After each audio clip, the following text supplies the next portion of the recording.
आप कहते हैं कि आप उनसे जबरदस्ती चाय बनवाती हैं। बिल्कुल, लेकिन मीडिया जो लोगों ने कहा गोदी मीडिया, तो अब ज़्यादातर जो आती कि जैसे पहले होता था कि जो सवाल पूछे जाते थे वो सत्ता पक्ष से पूछे जाते थे, उनकी कमियों पे पूछे जाते थे। अब मैं देखती हूँ कि सवाल सत्ता पक्ष से नहीं पूछे जाते, विपक्ष से पूछा जाता है। आप बड़े बड़े खबर लगाते, हेडलाइन ऐसी लगाते कि वो सनसनी ज़्यादा पैदा करता है, और जब अंदर उसको देखिए तो वो खबर ही नहीं होती है। नमस्कार, मैं हूँ हिमांशु त्रिपाठी। आज के स्पेशल एपिसोड में स्पेशल गेस्ट हैं और कुछ स्पेशल बातें होंगी। उत्तर प्रदेश की राजधानी लखनऊ हमारी टीम पहुंची है। हम गोमती नगर पहुंचे। एक बैनर हमको मिला। किसी का घर तलाशा जाता है तो अमूमन ये देखा जाता है कि घर का नाम क्या है, मकान नंबर क्या है। तो पूरे गोमती नगर में एक सबसे अजीब मकान है, सबसे अजीब नाम का पट्ट है जो मकान के बाहर लिखा जाता है कि यह मकान किसका है। हमने देखा कि एडवोकेट नूतन ठाकुर लिखा हुआ था। उसी के जस्ट बगल हमने देखा एक पोस्टर से कुछ ढका हुआ था, लेकिन वो ढका नहीं हुआ था, वो कुछ चीज़ें हाईलाइट करने के लिए वो पोस्टर चिपकाया गया था। उसमें ये लिखा गया था जबरिया रिटायर्ड, जबरिया जेल में भेज दिया गया। कई चीज़ें उसमें लिखी थी। हमने फ़ोटो आपके साथ साझा की है, उसको देखिएगा। अमिताभ ठाकुर जी आपके पति हैं और आपका मैम हमारे चैनल में कीमती समय देने के लिए बहुत बहुत धन्यवाद। नमस्कार। हम बीच में आपको एक दो बार वकील साहब भी कहेंगे। आप एक आईपीएस की पत्नी हैं, उसके दृष्टिगत भी कुछ प्रश्न आपसे रहेंगे।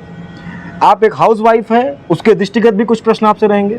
आपका जीवन जैसा लोगों ने देखा है, कैमरे में लोगों के साथ साझा किया गया है, स्ट्रगल से पूर्ण रहा है, आज भी स्ट्रगलिंग है। एक अधिकार की लड़ाई है, एक संदेश जो समाज को पहुंचाने की कोशिश है। कैसा रहा जीवन मैम?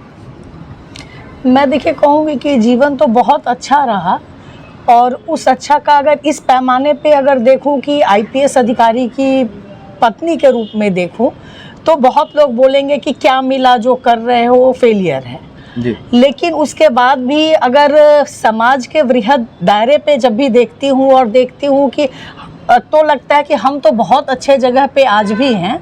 ईश्वर ने उस हद तक ये दिया है, हमें शक्ति दी है कि हम औरों को की भी कुछ मदद कर पाए। भले जो मतलब मेरे पति ने अपनी मेहनत की, पढ़ाई की, एक नौकरी हासिल की, वो भी ऐसी नौकरी जिसका समाज में बहुत सम्मान है मैं कहूँगी, और उस नौकरी से हटाए जाने के बाद भी वो इस काबिल बने रहे कि वो औरों की मदद कर पा रहे हैं, करते हैं, तो हमारे लिए तो यही गर्व की बात है। कैसा परिवार रहा है शादी के पहले आपका? तो देखिए, मेरा शादी के पहले मेरे पिताजी व्यवसायी थे, अच्छा था, और व्यवसाय में अच्छा खासा व्यवसाय था, पैसा भी था, अब भी है मैं कहूँगी। इवन आज जो मैं गाड़ी पे चल रही हूँ वो भी मेरे पिताजी ने ही। नौकरी जाने के बाद मेरी अपनी जो हम लोगों की सेंट्रो थी, जब ये जेल गए उस समय काफ़ी पुरानी हो गई थी, साहब के ससुर जी ने जी खराब हो गई हुई है जी। तो दूरी पे जाने पे कई सारे इश्यूज आते, तो उन्होंने वो दिया कि अभी स्ट्रगल का फेज़ है, भाग दौड़ होती है। जब ये जेल में थे तो उन्होंने भेजा कि कोई सपोर्ट सिस्टम चाहिए, कैसे करोगे, तो वो भी अभी उन्हीं की दी हुई है। लेकिन परिवार हमारा मैके का भी मजबूत रहा है, और कई बार उनको ज़रूर लगता है कि हमने तो बेटी की शादी आईपीएस अधिकारी से की थी और अच्छी खासी नौकरी थी, काम भी अच्छा कर रहे थे, समाज में सम्मान भी था, तो वहाँ रह के भी ये चीज़ कर सकते, तो इसकी ज़रूरत क्या है। कई बार होता है कि जब आप बड़े उद्देश्य को लेके चलते हो और माता पिता का प्यार होता है तो वो उन स्ट्रगल को नहीं देखना चाहते, या उनको लगता है कि इसकी ज़रूरत क्या है, कि अपनी ज़िंदगी अच्छी चल रही है जब, तो वहाँ उनका प्यार होता है। लेकिन उसके साथ ही वो सपोर्ट सहयोग आज भी बना हुआ है, चाहे मेरे घर वालों का हो, इनके घर वालों का हो, तभी हमें कोई मलाल नहीं हो पाता उतना। और ये भरोसा रहता है कि अगर कोई मुसीबत में भी आते तो हमारे पीछे हमारे परिवार की भी ताकत है। परिवार के ताकत के साथ तो अब तमाम ऐसे लोग भी हैं जो अगर कहूँ कि खून का रिश्ता नहीं है लेकिन भावनात्मक रूप से जुड़े हुए हैं, उनका भी संबल मिलता है। तो किसी भी व्यक्ति के लिए मुझे लगता है कि ये बड़ी उपलब्धि है।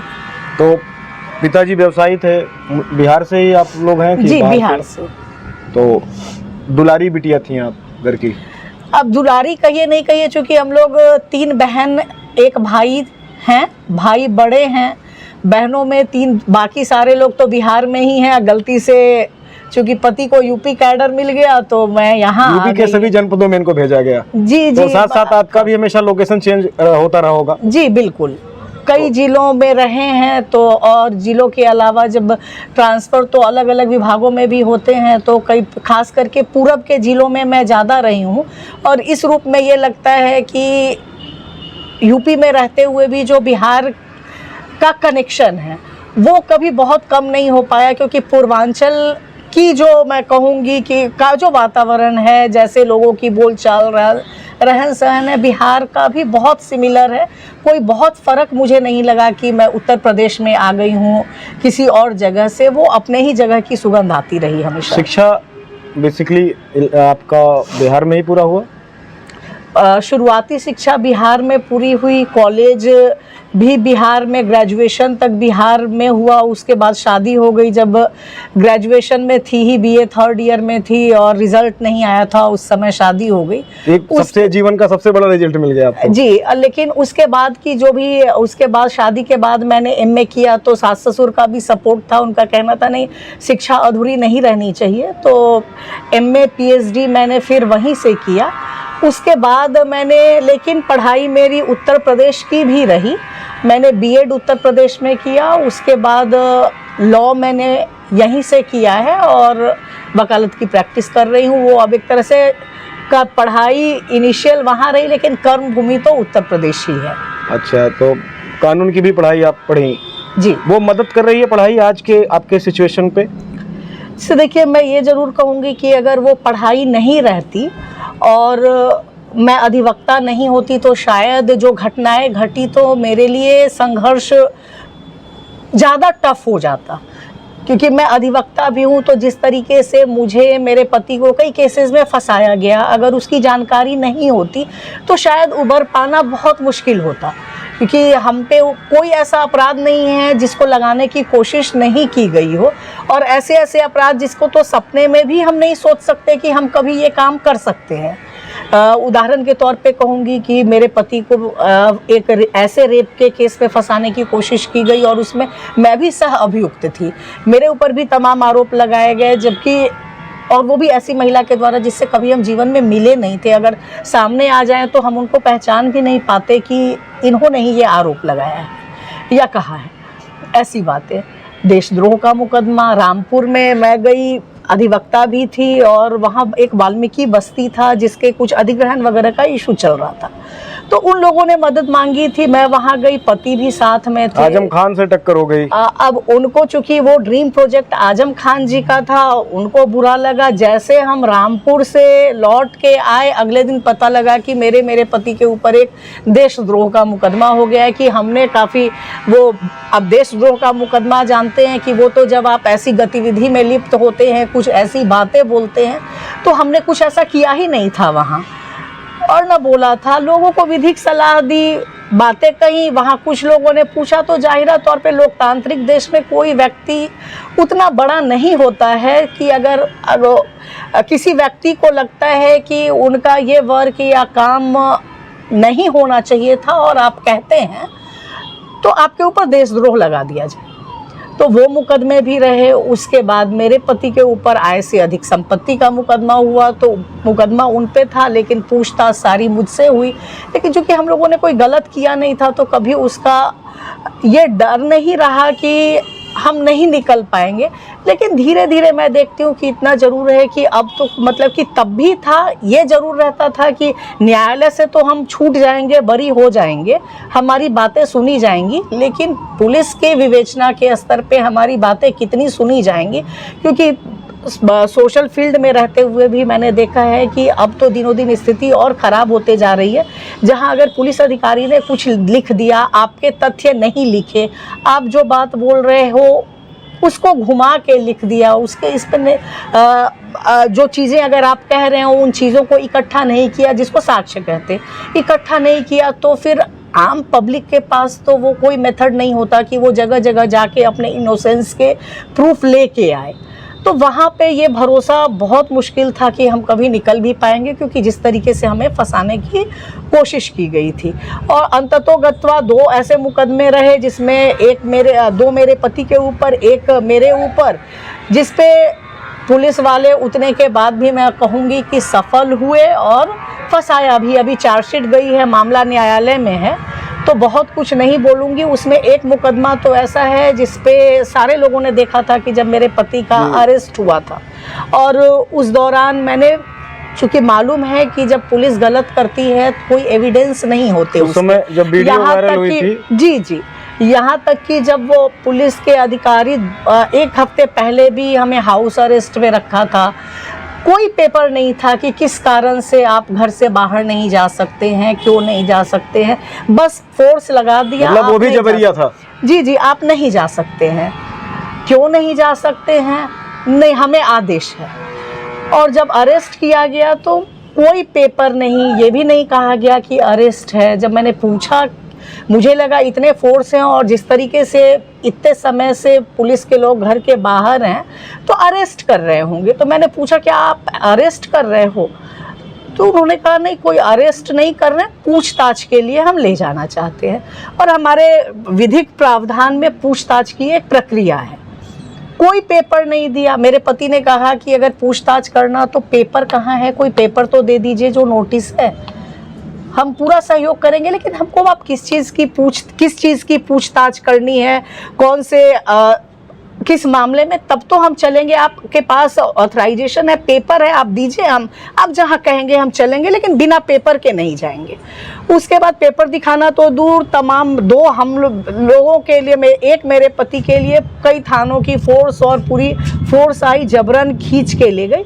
मैंने उसका वीडियो बनाया था अपने मोबाइल पे ही, क्योंकि कल को कोई बात हो तो हमारे पास क्या साक्ष्य रहेंगे कि पुलिस क्या कह रही है और घटनाक्रम क्या हुआ। क्योंकि यहाँ सब जानते हैं कि पुलिस उठाती कहीं है, दिखाती कहीं है, घटना कुछ होती, कहती कुछ है। और उस समय तो जितने इनकाउंटर्स की बातें चल रही थी, और उससे 1 हफ्ता पहले जिस तरीके का हमारे घर पे माहौल बनाया हुआ था कि 25 पुलिस वाले, 15 पुलिस वाले बाहर खड़े हों, घर के सुबह शाम जा रहे हों, कह रहे हों आपको निकलना नहीं है। तो एक ये भी था कि कल को पता लगे कि हमारा इनकाउंटर ही कर दे, मेरे पति को ले जा रहे हैं। और ऐसा सिचुएशन हो गया था। जैसे मुझे ये डर था कि घर से ले जा रहे हैं, कोई पेपर नहीं दिखाया, कुछ भी नहीं दिखाया। और चूंकि अधिवक्ता हूँ तो ऐसे तमाम लोगों से टकराती भी हूँ, और इतना जानती हूँ कि पुलिस में उस दौरान जो इनकाउंटर्स हो रहे थे, उसमें तमाम इनकाउंटर किस तरीके से होते हैं, एक्चुअल मुठभेड़ और वो चीज़ें नहीं होती हैं।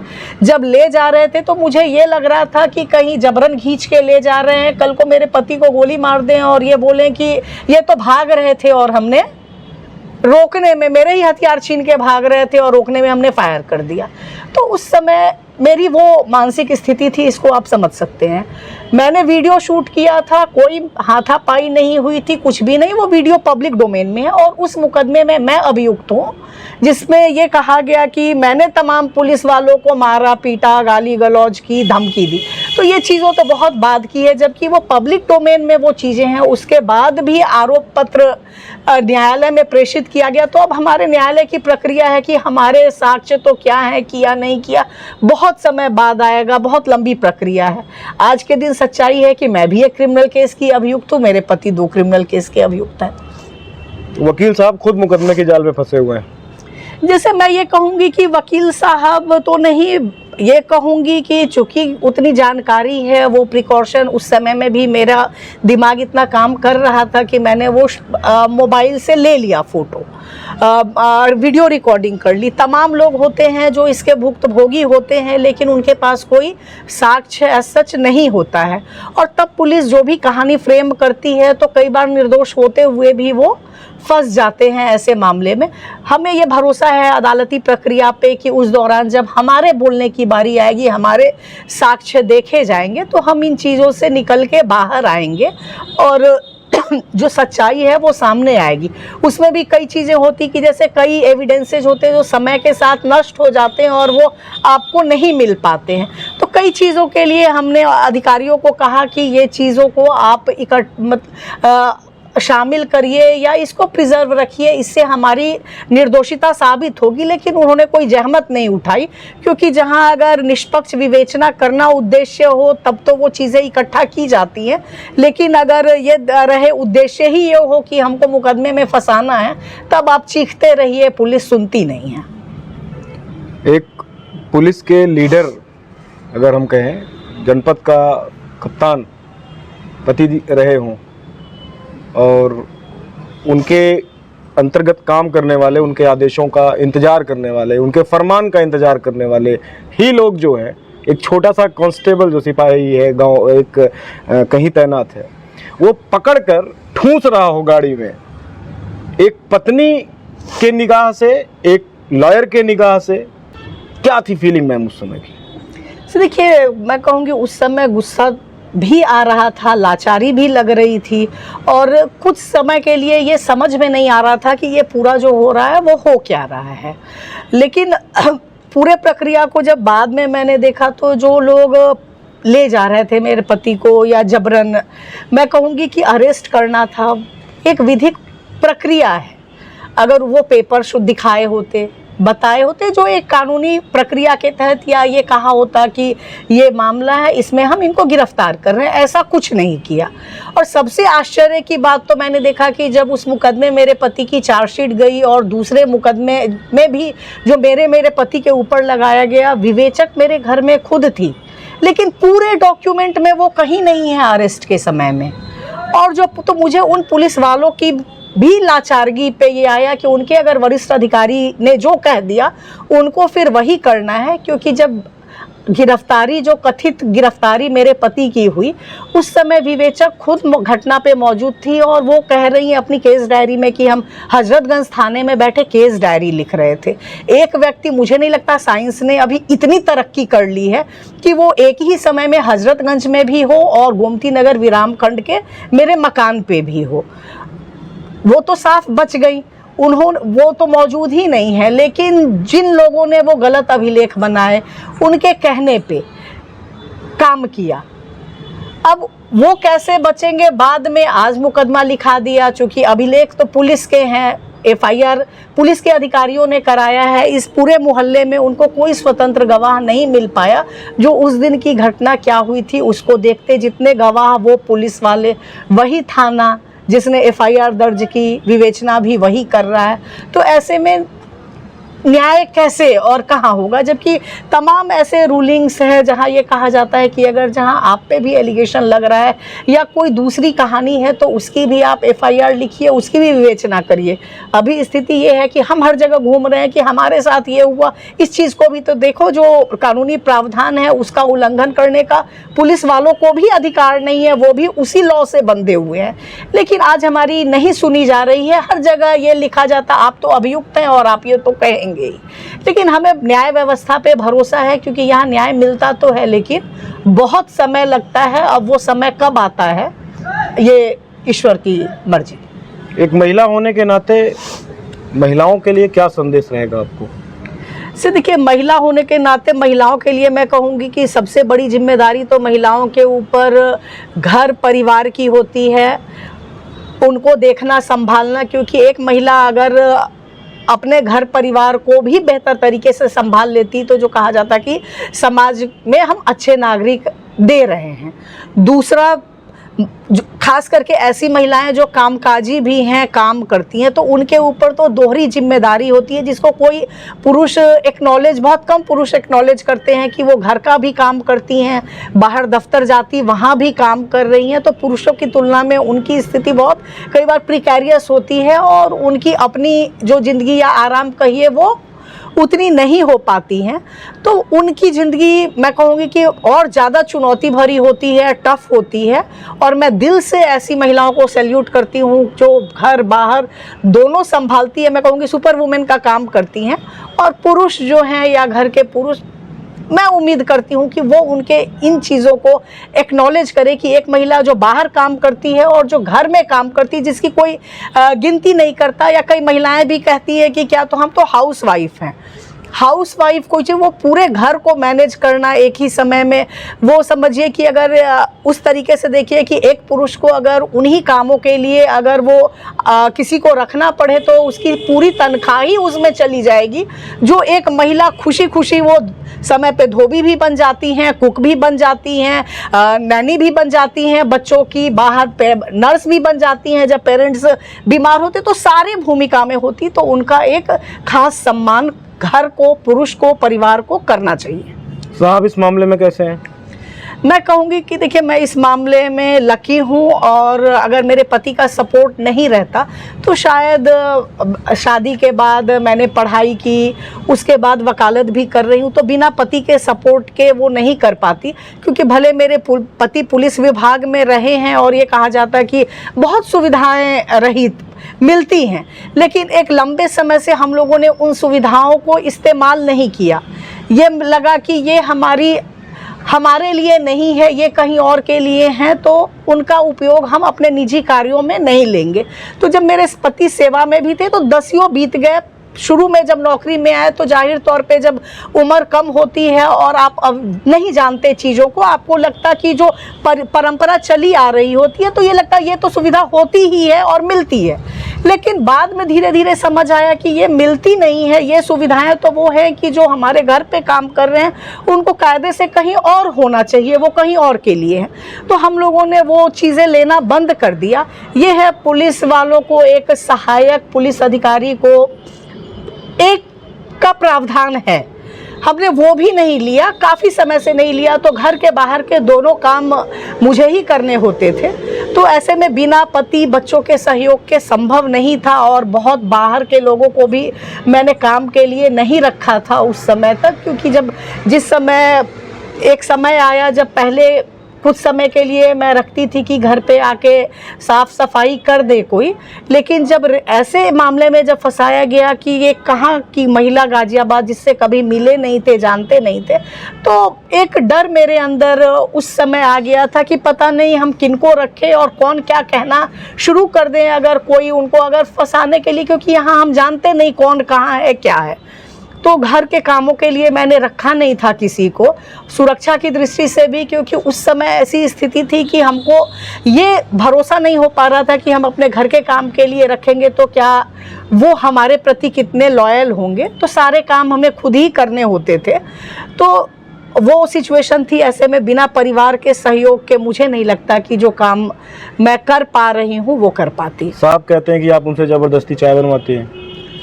बिल्कुल, क्योंकि पहले अब ये है कि जैसे जिस परिवेश में हम लोग रहे हैं, या जब मेरे पति की भी जो अपब्रिंगिंग हुई, तो वहाँ पे लड़कों से काम लेने की परंपरा नहीं रही है। या जैसे हम लोग छोटे थे तो ये सुनते थे कि अगर पिता है बच्चे को गोद में खिला भी रहा है या ज़्यादा समय बिता लिया तो ये कहा जाता था क्या महिलाओं वाले काम कर रहे हो, पुरुष का काम घर के बाहर का है, महिलाओं का काम घर के अंदर का है। तो उन्होंने कभी खाना बनाना सीखा नहीं, आता नहीं है। लेकिन ये है कि समय के साथ और ज़रूरत के अकॉर्डिंग, चूँकि कई काम मुझे भी होते हैं, तो चाय बनाना उनको आता था।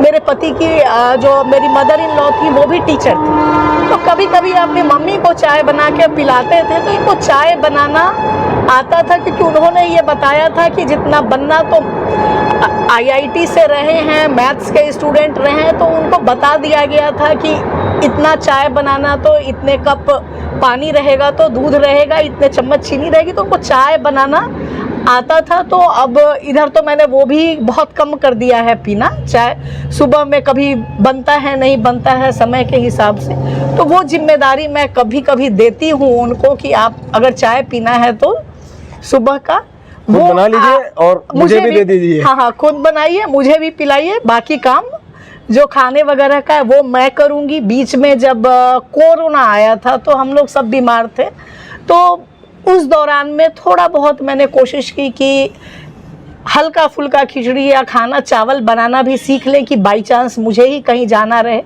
तो ये खुद का खाना ये ना रहे कि भूखे रहें, कि उतना बना ले।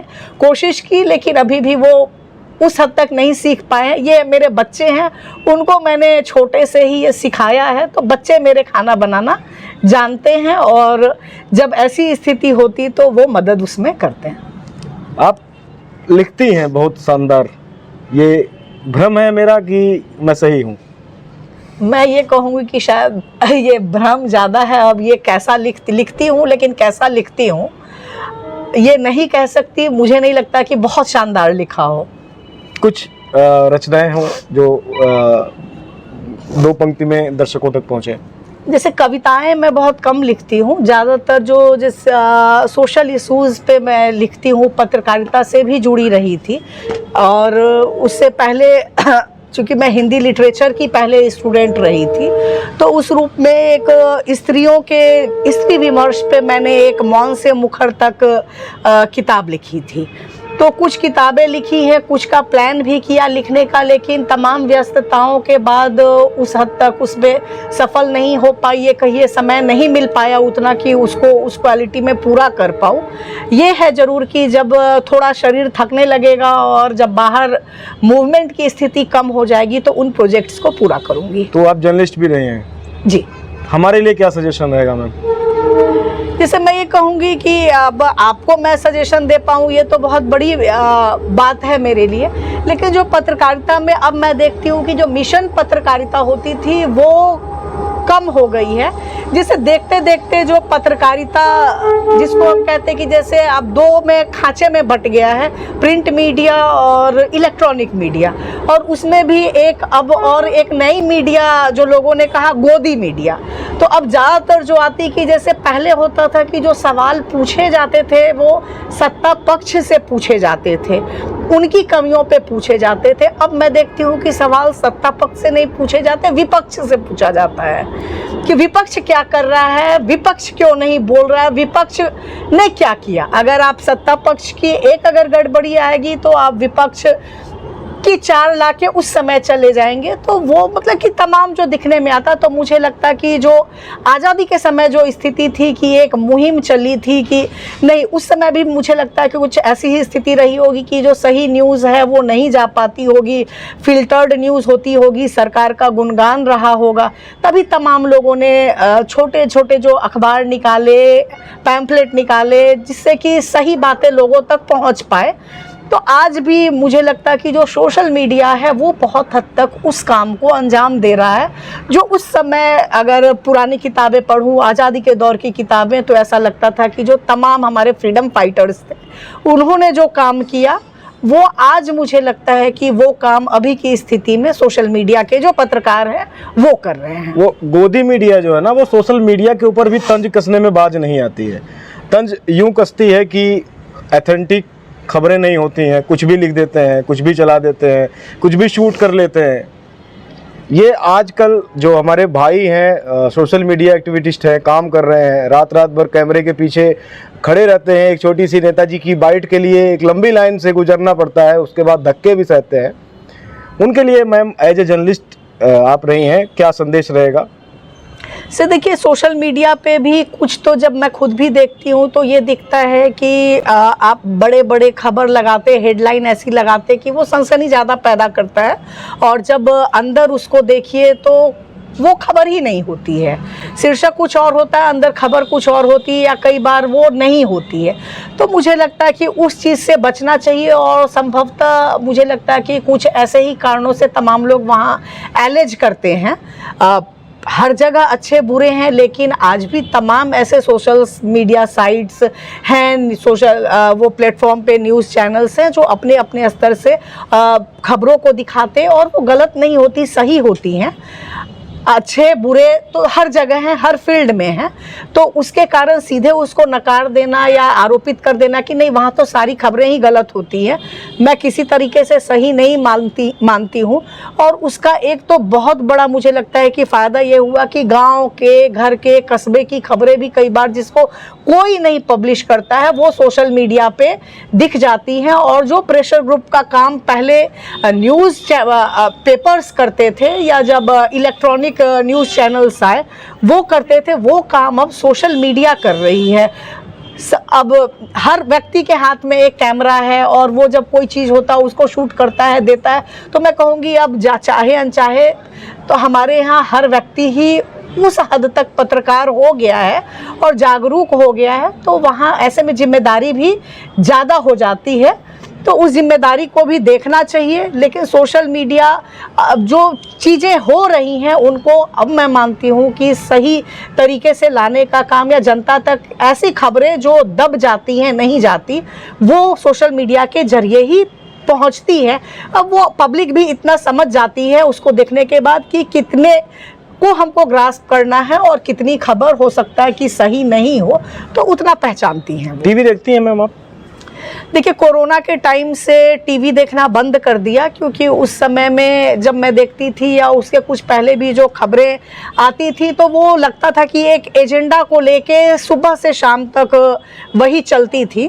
तो उसके बाद हम लोगों ने कोरोना के टाइम से ही फिर सब्सक्रिप्शन आगे लिया नहीं।